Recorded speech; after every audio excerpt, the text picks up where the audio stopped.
전도서 2장 1장 2절부터 11절까지 말씀입니다. 제가 먼저 읽겠습니다. 전도자가 이르되 헛되고 헛되며 헛되고 헛되니 모든 것이 헛되도다.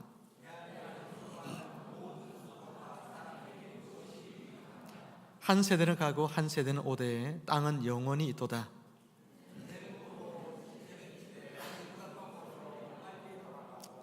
바람은 남으로 불다가 북으로 돌아가며 이리 돌며 저리 돌아 바람은 그 불던 곳으로 돌아가고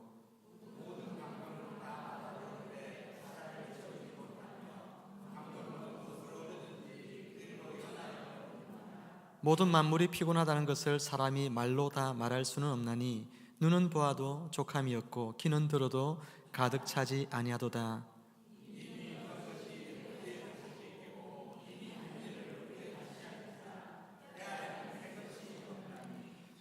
무엇을 가리켜 이르기를 보라 이것이 새 것이라 할 것이 있으랴 우리가 있기 오래전 세대들에도 이미 있었느니라. 이전 세대들이 기억됨이 없으니 장래 세대도 그 후 세대들과 함께 기억됨이 없으리라. 아멘. 한번 합시다. 행복으로 이 초대. 우리 서로에게 한번 축복할까요? 행복으로 초대합니다. 네, 방송실에서 여기까지 전부 다 편집해서 방송실 나중에 설교 그렇게 송출할 수 있도록 부탁을 드리겠습니다. 사랑하는 성도 여러분, 여러분 행복하십니까? 한 사람밖에 없어요? 여러분 행복하십니까? 아멘. 오늘 본문에서 전도자는 우리가 수고하지만 허무함을 느끼며 살고 인생의 참된 의미를 알지 못한 채 그렇게 살아가는 인생들로 하여금 어떤 삶이 행복한 삶인지, 어떻게 살아야 인생이 수고하는데 의미가 있고 참된 인생의 목적을 알고 살아갈 수 있는지, 사실은 그것을 우리에게 전하기 위해서 이 전도서의 말씀들을 기록한 것입니다. 잘못 읽으면, 전도서를 읽으면 인생이 참 허망하다, 인생이 너무나 허무하다, 염세주의자가 오늘 이 글을 쓴 것처럼 그렇게 전도서를 읽을 수 있는데 그것은 전도서를 잘못 이해하고 있는 것이죠. 오늘 전도자는 이 전도서를 쭉 기록함을 통해 가지고 저와 여러분들이 행복한 삶으로 나아가도록 초대하고 있습니다. 참된 인생의 의미를 깨닫고 수고하는 여러분의 모든 수고가 의미 있는 그런 수고가 되어지도록 오늘 이 말씀을 통하여 우리를 초대하고 있습니다. 모쪼록 오늘 말씀이 여러분의 삶을 더 의미 있게 만들고 여러분의 인생이 더 행복한 삶으로 나아가는 귀한 일에 오늘 이 말씀이 여러분에게 길잡이가 되어지기를 주님의 이름으로 축원합니다.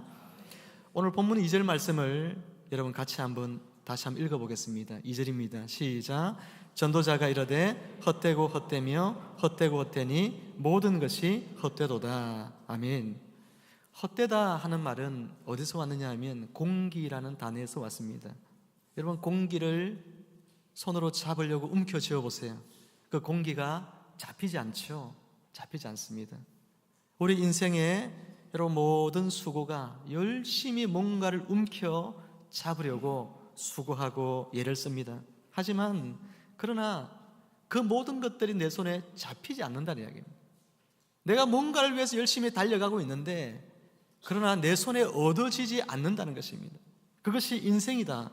오늘 전도자는 2절 한 절만 해도 이 헛되다는 단어를 5번이나 반복해서 이야기합니다. 우리가 뭔가를 잡으려고 하는 그 모든 수고가 헛된 채 끝나고 만다고 말씀하고 있는 것이죠. 그래서 3절에서 해 아래에서 수고하는 모든 수고가 사람에게 무엇이 유익한가? 라고 묻고 있습니다. 여러분 해 아래에서의 삶, 우리 인생의 삶을 말하는데 이 해 아래에서의 우리의 삶이 왜 여러분 헛될까? 오늘 본문은 우리에게 두 가지 의미에 있어서 우리 인생이 참 의미가 없다, 우리의 수고가 헛되다 그렇게 말씀하고 있는데 첫 번째는 우리가 늘 수고하지만 되돌이표 같은 그런 인생을 살게 되기 때문에 인생의 수고는 헛되다 그렇게 말씀하고 있습니다. 까미가 쓴 시지퍼스의 신화에 여러분 보면 죄를 범한 시지퍼스에게 제우스 신이 벌을 내립니다. 큰 바위를 산 꼭대기까지 밀어 올리는 그런 벌을 내려요. 여러분, 그 바위를 밀어서 힘들게 높은 산 위에다가 갖다 놓으면 다시 굴러뜨려서 원래 있던 자리로 돌아갑니다. 그러면 또다시 그것을 열심히 밀어 올리는데 또 올라가면 어떻습니까? 다시 원점으로 굴러 내려가게 만드는 것입니다. 다람쥐 쳇바퀴 도는 것 같은 우리의 인생을 잘 묘사해 주고 있습니다. 열심히 다람쥐 쳇바퀴를 돌리는데 돌려봐야 그 자리로 되돌아오는 것을 보게 되죠. 전도자는 5절에서 해는 뜨고 해는 쥐되 그 떴던 곳으로 빨리 돌아간다고 말씀합니다. 해가 여러분 동쪽에서 뜨죠. 어디로 집니까? 서쪽으로 지잖아요. 동쪽에 떠서 서쪽을 향해서 열심히 해가 달려갑니다. 그렇지만 그 다음 날 되면 어떻습니까? 다시 동쪽에서 뜨는 거예요. 이게 하나의 문학적인 표현이거든요. 우리에게 상식을 이야기하려고 하는 것이 아닙니다. 문학적인 표현이에요. 인생의 수고가 얼마나 부질없고 허망한 것인지를 보여주는 거예요. 열심히 달려갔지만 여전히 다시 동쪽에서 떠오르는 해처럼 우리의 인생의 수고가 헛된 것입니다. 4절 말씀에서 한 세대는 가고 한 세대는 오되 땅은 영원히 있다, 그렇게 말씀하고 있죠. 여러분, 한 세대가 와서 열심히 수고를 하고 또 그 세대가 가고 나면 또 다른 세대가 나와서 열심히 또 수고를 합니다. 그러면 인류의 역사에 아주 의미 있는 진보가 있습니까? 한 세대가 와서 열심히 수고해서 첨단 과학들을 우리가 그 이기를 누립니다. 그렇죠? 스마트폰도 10여 년 전만 해도 상상할 수 없는 그런 일들이었는데 이런 폰들이 가지고 온 변화가 많이 있죠. 각종 전자 제어 장치들이 여러분 스마트 이런 첨단 이런 장비들이 그곳에 구현되어지고 우리가 이전에 감히 볼 수 없었던 그런 세계를 지금 보고 있다고 해서 우리 인생이 보다 더 행복해지고 보다 더 우리 인생이 의미로운 인생이 되었다, 그렇게 말할 수가 있느냐는 것입니다. 왜 우리는 더 잘 살게 되고 더 놀라운 그런 과학의 문명을 우리는 만나고 있지만 왜 더 많은 사람들은 인생의 허무함 속에서 스스로 자기의 생명을 끊는 그런 사람들은 우리나라에 더 많아져 가고 방 안에 틀어박혀서 나오지 않는 그런 젊은이들이 더 점점 더 늘어가고 인생의 허망함만을 깨닫는 인생들이 이렇게 많아져 가느냐 하는 것입니다. 여러분, 여리고 성 아시죠? 여호수아서에 나오는 여리고 성을 여러분 이 발굴한 고고학자들에 의하면 이 여리고 성터, 먼지더미 속에 묻혀있는 그 성터를 발견을 할 때 그 성터가 적어도 10번 정도는 그곳에 세워졌다가 무너졌다, 이것이 반복되었다고 이야기합니다. 무슨 이야기입니까? 한 세대가 나와서 열심히 여러분 나라를 일구고 성을 쌓고 그렇죠? 뭔가 역사를 했는데 무너지고 없는 거예요. 또 그 다음 세대가 나타나서 또 열심히 했는데 다 무너지고 없는 것입니다. 결국 그 자리에 남아있는 것이라고는 뭐만 남아있다는 겁니까? 땅밖에 없다는 거예요. 땅밖에. 먼지더미에 흙더미 속에 뒤덮여 있는 땅밖에 없다는 것입니다. 그 모든 수고가 도대체 어디로 간 거냐 이 묻고 있는 거예요. 그 앞선 세대들이 그렇게 수고했던 그 수고의 결실이 허망하다 이야기하고 있는 것입니다. 사랑하는 성도 여러분, 우리 인생은 이처럼 열심히 수고하지만 의미 있는 진전을 이루지 못한 채 매일마다 반복되는 무의미한 일상들이 되돌이표처럼 되돌아오는 그런 삶을 살고 있는 것 같다는 거죠. 전도자는 그것을 우리에게 이야기해 주고 있습니다. 여러분의 모든 수고가 의미 있습니까? 의미 없습니까? 여러분은 의미 있는 인생의 삶을 살면서 행복한 삶을 살고 있습니까? 아니면 여러분의 행하는 그 모든 수고가 무의미한 채 허망한 인생을 여러분 살고 있습니까? 우리에게 지금 묻고 있는 것입니다. 두 번째로 해 아래서 수고하는 인생이 왜 헛될까? 그것은 아무리 수고해도 우리의 목적과 욕망을 다 채울 수 없기 때문에 여러분, 우리의 수고가 헛되다고 이야기합니다. TV 이야기에서 죄송합니다마는 요즘 TV 드라마 중에서 가장 화제성이 높은 드라마가 스카이 캐슬이라고 하는 그런 여러분 드라마가 있습니다. 여러분, 스카이 캐슬 한번 이번 명절 기간에 몰아보기 해가지고 한번 볼 수 있으면 한번 추천해 드립니다. 여러분, 제가 너무 좀 속물적인 목사라고 욕하지 마시고 한번 여러분 꼭 한번 보셔서 왜 목사님이 한번 보라고 했을까, 그래서 한번 생각해 보는 시간이 되면 좋겠습니다. 극중에 보니까 서울대학교 법학과 교수인 한 사람의 집이 나옵니다. 이 사람은 집안에다가 피라미드를 이렇게 만들어 가지고 거실 한가운데 커다란 피라미드를 이렇게 갖다 놓고 자녀들에게 이 피라미드의 꼭대기, 그 정점에 올라서는 사람이 되라고 끊임없이 그 학생들인 그 자녀들을 몰아세우고 그렇게 하죠. 그래서 그 딸아이는 거짓말로 하버드 대학교에 입학했다 이래가지고 몇 년간 부모를 속이고 막 그런 일들이 그 드라마 속에 등장을 합니다. 이 아버지는요, 그렇게 자녀들을 몰아세우니까 엄마가 자녀들을 데리고 집을 나가요. 이 아버지는 혼자 앉아서 컵라면을 먹다가 기분이 나빠요. 컵라면을 피라미드에 확 집어 던지는데 또 쫓아가서 피라미드를 닦으면서 이 피라미드에 이 자식들이 올라가야 되는데 안 올라가고 집을 저렇게 나가 있는 게 속이 막 터지는 겁니다. 저는 이 드라마를 보면서요, 그 스카이 캐슬이라고 하는 성처럼 세워져 있는 그 집에 사는 아주 교양 있어 보이는 그 사람들이 그 속에서 얼마나 헛된 욕망에 매달려 살고 있는가. 이룰 수 없는 그 피라미드의 정상에 올라가기 위해서 헛된 욕망에 사로잡힌 채 이룰 수 없는 목표를 설정하고 거기에 도달하기 위해서 자신들도 달려갈 뿐만 아니라 자기의 자녀들을 그 거짓된 길로 몰아넣는 그런 부모들의 모습을 보면서 한편으로 제 자신의 과거의 모습들을 반성하게 되는 그런 시간들이 되기도 했습니다. 이룰 수 없는 일들을, 나도 이루지 못한 일들을 내 자녀가 이루기를 바라는 마음을 가지고 얼마나 자녀들을 다그치고 공부하라고 그렇게 했었는지 옛날을 생각해 보면 참 잘못한 일이 너무나 많다.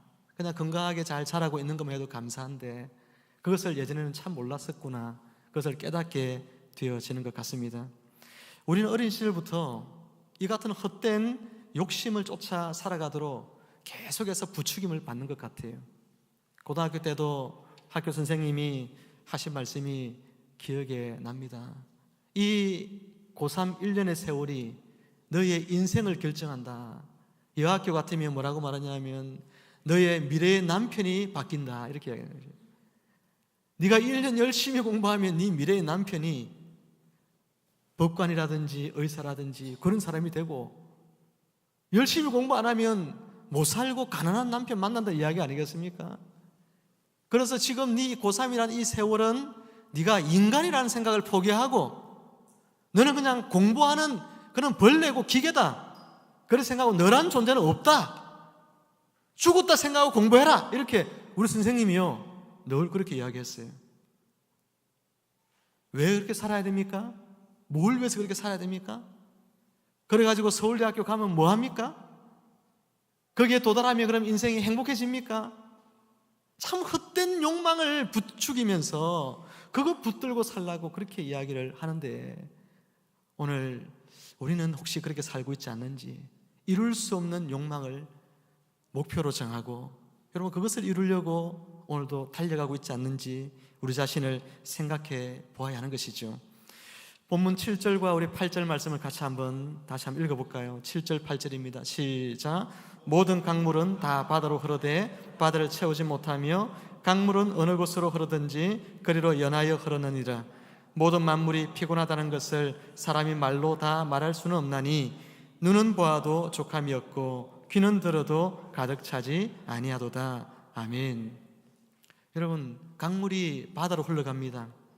그런데 강물이 바다로 흘러가는 게 어제 오늘의 일만 아니죠. 언제부터인지 있었던, 원래 처음부터 강물은 바다로 계속 흘러가고 있어요. 그러면 어떻게 됩니까? 바닷물이 넘칩니까? 바닷물이 가득히 차고 넘쳐가지고 막 흘러 넘칩니까? 그러지 않잖아요. 물론 이것도 목사님 바닷물이 증발해서 그런 거지요, 이렇게 이야기하면 할 말이 없지만 문학적인 표현이에요. 강물이 그렇게 많이 흘러가지만 바다는 결코 채워지지 않습니다. 무슨 이야기냐? 우리가 아무리 목표를 두고 열심히 그것을 이루기 위해서 달려가지만 우리의 이 욕망을 채울 수는 없다는 것입니다. 결코 채워지지 않는 욕망을 향해서, 결코 이룰 수 없는 목표를 향해서 인생들은 열심히 달려가는데 그 모든 것이 바람을 잡으려는 헛된 일이라고 말씀하고 있는 것입니다. 어린 나폴레옹이 무지개를 잡으러 길을 떠납니다. 저만큼 가면 또 저만큼 멀어져 가는 그 무지개를 향해서 나폴레옹은 나는 반드시 저 무지개를 잡으리라 그렇게 다짐합니다. 여러분, 헛된 욕망을 위해서 인생의 목표를 잘못 설정하면 도달할 수 없는 무지개처럼 우리의 인생의 행복은 언제나 항상 저 너머로 밀려나게 되어져 있는 거예요. 이런 사실을 모르는 사람들이 비로소 내가 헛된 욕망에 붙잡혀 살았구나, 그것을 깨닫게 되는 순간이 오는데 그 순간이 바로 죽음의 순간입니다. 죽음 앞에서의 인생은 일생의 수고가 얼마나 부질없는 일인지, 얼마나 쓸모없는 것들이었는지를 비로소 깨닫게 된다는 것이죠. 그러면 여러분, 이런 의문이 들 겁니다. 우리의 모든 수고가 그러면 항상 헛된 수고뿐일까? 우리가 하는 모든 일들이 그러면 아무런 의미가 없단 말인가? 그렇지는 않습니다. 성경에는 수많은 의미 있는 수고들에 대해서 말씀하고 있습니다. 창세기 1장에서 하나님이 천지를 창조하시고 많은 과실들을 에덴 동산에 두셨습니다. 그렇죠? 그 나무들을 하나님께서 창조하실 때 그 생명의 수고, 그 아름다운 수고를 통하여서 아담과 하와가 그것을 먹고 삽니다. 나의 어떤 수고가 누군가에게는 생명을 얻게 하는 귀한 일이 됩니다. 노아가 창세기 6장에서 방주를 만드는 수고를 합니다. 그죠? 자신의 인생을 거기에다가 드리고 시간과 모든 물질을 방주 만드는 일에 드립니다. 그분의 수고로움으로 말미암아서 오늘 저와 여러분들이 이 자리에 있게 된 것입니다. 우리는 그래서 그 노아 할아버지에게 감사하며 살아야 하는 거예요. 여러분, 이렇게 성경에는 수많은 수고들 중에서 의미 있는 수고에 대해서 많이 이야기하고 있습니다. 그렇다고 한다면 우리 인생의 수고가 헛되지 않고 영원한 의미를 남기는 그런 수고를 하면서 어떻게 하면 우리가 행복하게 살 수 있을까? 전도자는 그것을 우리에게 답해 주기 위해서 이 전도서를 기록한 거예요. 어떻게 하면 우리 인생에 의미 있는 수고를 하면서 행복하게 살 수 있을까요? 해 아래서의 삶을 살면 안 되고 해 위에서의 삶을 살아야 한다고 말합니다. 한번 따라 합시다. 옆에 분에게 해 위에서의 삶을 삽시다. 시작. 여러분, 어떻게 하면 해 위에서의 삶을 살까요? 고린도서 5장 17절은 그 방법을 우리에게 말씀해 주고 있습니다. 고린도서 5장 17절 같이 외워봅니다. 시작. 그런즉 누구든지 그리스도 안에 있으면 새로운 피조물이라. 이전 것은 지나갔으니 보라 새 것이 되었도다. 아멘. 해 위에서의 삶은 예수님 안에서 있는 삶을 말합니다. 예수님 안에서 우리의 인생의 참된 목적과 그리고 사명을 발견하고 새로운 인생을 살아가게 되어지기 때문입니다. 요한복음 4장에서 사마리아 우물가의 여인을 여러분 다시 한번 생각해 보시면 좋겠습니다. 그 여인이 뜨거운 정오에 물동이를, 여러분, 물 항아리를 머리에 치고 긴 로프를, 물을 끌어올릴 수 있는 로프를 메고 두레박을 가지고 그 뜨거운 정오에 우물을 향해 갑니다. 그렇죠? 그곳에 가서 그 물을 뜨기 위해서 또 수고를 하죠. 하지만 그녀의 그런 수고하는 삶들이 그녀의 인생에 어떤 의미가 있습니까? 하루하루 수고하며 사는데 물을 깃기 위해서 그런 수고를 마다하지 않고 뜨거운 낮에도 수고를 감당하고 있는데 그런 삶이 그녀에게 어떤 의미가 있냐는 거예요. 여러분, 우리가 인생을 살면서 열심히 수고하고 사는데 그 수고가 나에게 있어서 어떤 의미가 있는지 우리 종종 물어볼 필요가 있습니다. 이 여인에게는 기쁨도 없고 행복도 없습니다. 삶의 의미도 알지 못한 채 그냥 하루하루를 그렇게 수고만 하며 보낼 뿐이에요. 무의미한 시간들이 흘러가고 있습니다.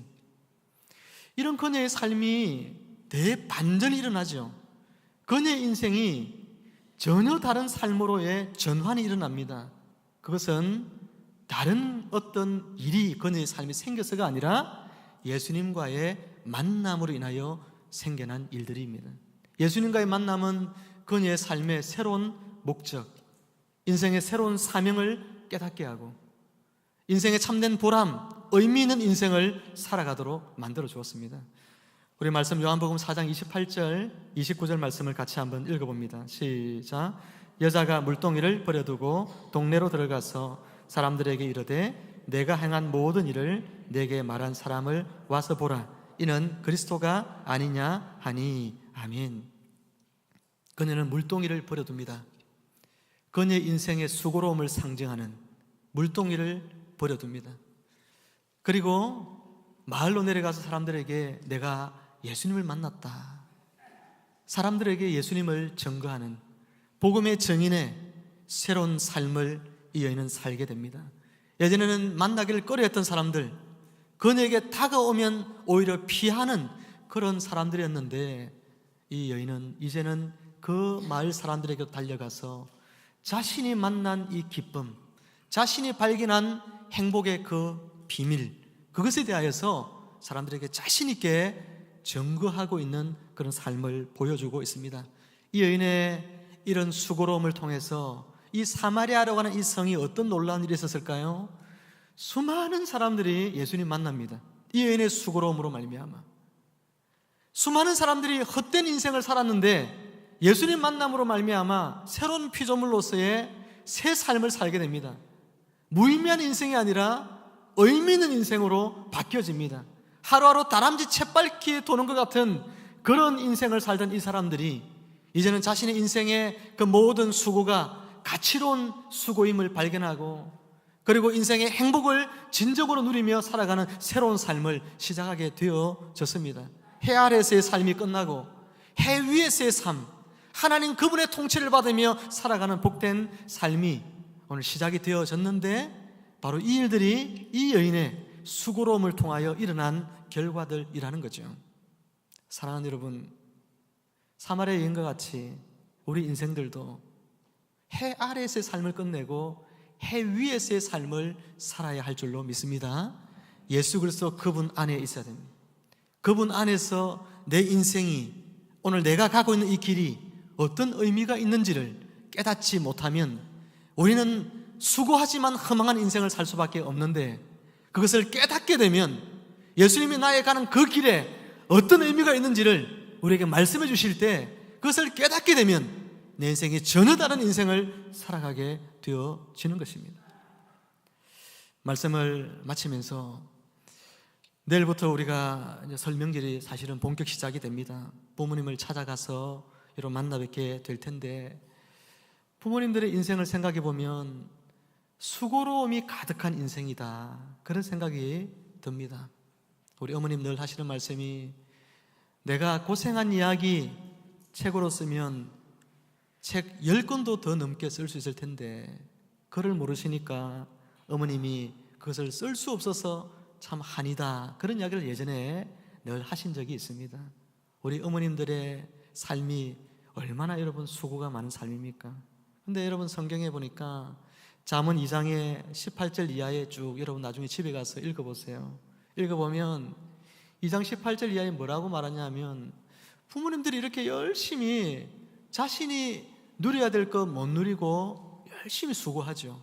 농사 짓고 일하고, 그래서 그 수고를 가지고, 하지만 여러분 그 수고가 어떻다는 이야기입니까? 헛되다고 이야기하고 있습니다. 왜 헛되냐? 정작 당신들은 그렇게 수고하며 살았어요. 자식들을 위해서.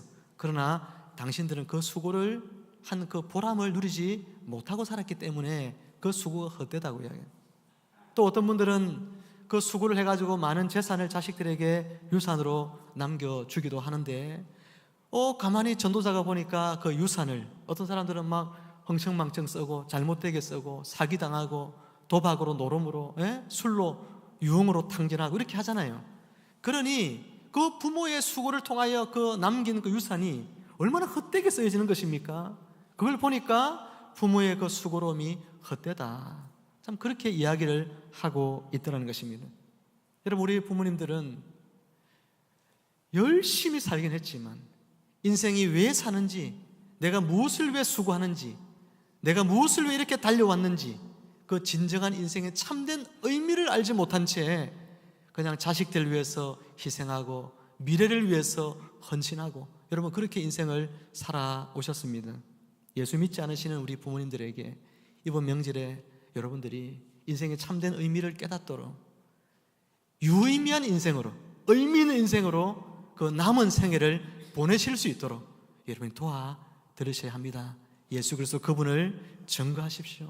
주님을 만나도록 여러분이 복음을 전하십시오. 사마리아 여인처럼 어머님의 아버님의 인생이 행복의 삶으로 지금부터라도 남은 생애를 그렇게 살아갈 수 있도록 여러분이 도와드리는 그런 복된 이 명절 기간 될 수 있기를 주님의 이름으로 축원합니다. 마태복음 11장 28절에서 예수님은 수고하는 인생들아 다 내게로 오라 그렇게 말씀하셨죠. 내가 너희로 편히 쉬게 하리라. 주님 약속하셨습니다.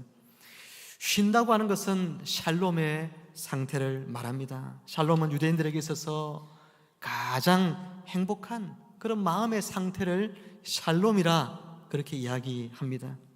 주님은 의미 없는 수고로 마음에서 이 샬롬이 깨져버리고 행복을 누리지 못하는 무의미한 인생을 살아가는 인생들을 당신에게로 초청하고 있는 것입니다. 수고하는 인생들아, 수고하지만 헛된 인생들아, 삶의 진정한 의미와 목적을 알지 못한 채 방황하는 인생들아, 다 나에게 오라 주님 말씀하셨습니다. 예수 그리스도 그분 안에서 우리가 행하는 수고는 헛되지 않습니다. 예수님 안에서 우리가 누리는 그 삶은 행복한 삶이 될 수밖에 없습니다. 예수님 안에서 우리가 행하고 있는 이 모든 일들이 의미 있는 것은 그분이 창조주 하나님이시기 때문에 그렇습니다. 어제도 여러분은 직장에 갔고 또 다음 주면 또 여러분 직장에 또 갈 것입니다. 어제의 삶과 오늘의 삶과 내일의 삶이 어떤 사람은 똑같이 사는 사람들이 있습니다. 어제도 의미 없이 살고 오늘도 의미 없이 살고 내일도 여전히 의미 없이 수고하지만 헛된 인생을 살아가는 인생들이 있습니다. 그러나 정반대의 삶을 사는 사람이 있습니다. 예수님을 만나기 전에 삶은 비록 헛됐지만 예수님 만남으로 말미암아 의미 있는 인생을 살게 되는 사람이 있고 또 예수님을 믿고 있지만 지금까지는 내가 의미 없이 직장에 가고 공부하고 이렇게 살았지만 이제는 오늘 이 말씀을 듣는 이 순간부터는 내가 나의 인생이 직장에 가면 뭔가 새로운 의미를 가지고 직장에 가고 공부를 해도 그 속에서 의미 있는 인생을 살고 행복한 인생을 살아갈 수 있다는 것이죠.